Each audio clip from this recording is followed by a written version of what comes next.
Bien le bonjour à tous. Dans l'évangile de Matthieu, au chapitre 9 et au verset 5, alors que Jésus entrait dans Capernaum, un officier romain l'aborda et le supplia en disant : « Seigneur, mon serviteur est couché à la maison, atteint de paralysie et il souffre beaucoup. » Jésus lui dit : « J'irai, je le guérirai. » L'officier répondit : « Seigneur, je ne suis pas digne que tu entres sous mon toit, mais dis simplement un mot et mon serviteur sera guéri. En effet, moi aussi, je suis un homme soumis à des supérieurs. J'ai des soldats sous mes ordres et je dis à l'un part et il part, à un autre vient et il vient.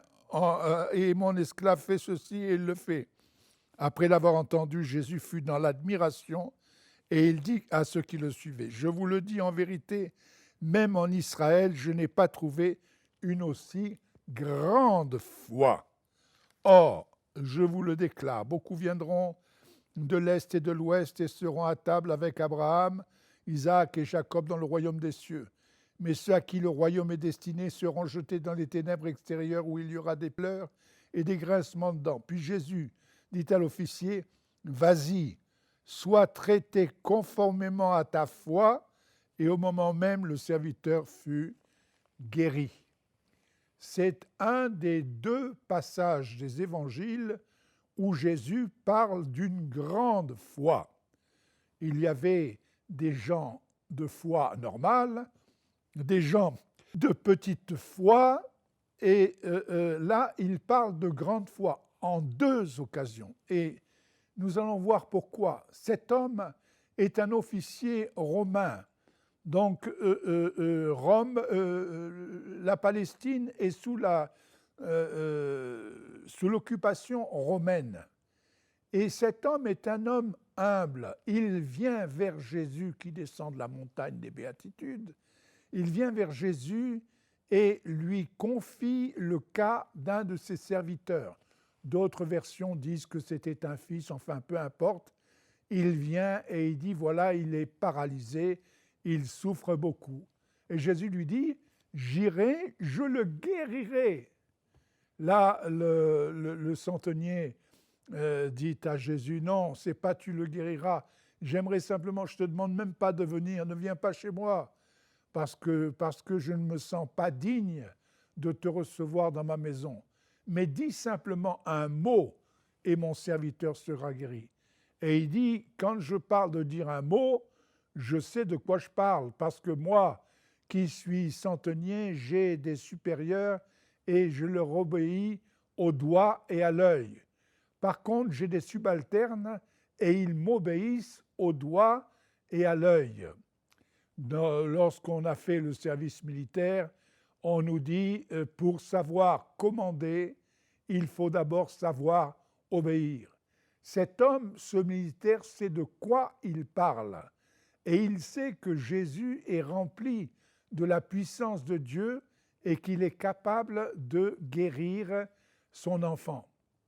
Je ferai une parenthèse pour dire que le mot foi, étant donné qu'il s'agit ici d'une grande foi que le Seigneur a reconnue et qu'il a récompensée, le mot foi, F-O-I, pour moi, ça signifie la force de l'obéissance inconditionnelle. Et je crois que nous pourrions facilement changer de nos Bibles le mot foi en mot obéissance. La foi, c'est un principe, c'est un concept. L'obéissance, on sait quand on obéit et on sait quand on désobéit. Et le mot obéissance est beaucoup plus fort. Cet homme, il fait une démonstration de ce qu'est un militaire.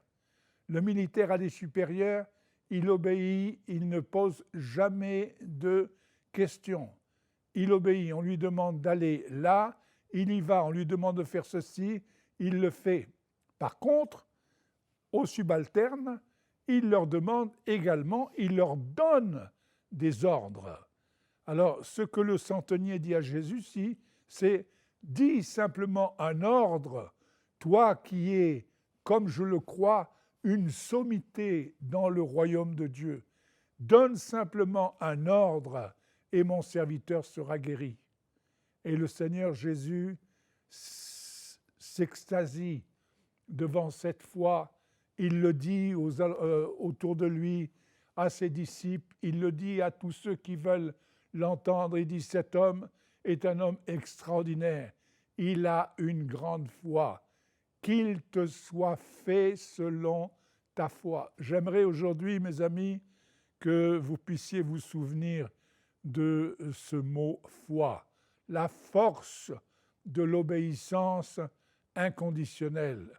Le Seigneur n'attend rien de moins que notre obéissance qui traduit notre foi. C'est important pour nous d'obéir pour notre propre vie, afin que nous ayons la possibilité également, à notre tour, de dire aux montagnes, jette-toi dans la mer. On ne peut pas donner l'ordre à une montagne de difficulté de disparaître si on n'est pas obéissant d'abord. L'obéissance va nous construire.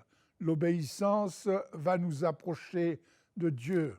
On n'obéit pas bêtement, on obéit simplement parce qu'on a compris que la parole de Dieu est vivante et qu'elle est puissante et qu'elle peut faire des miracles.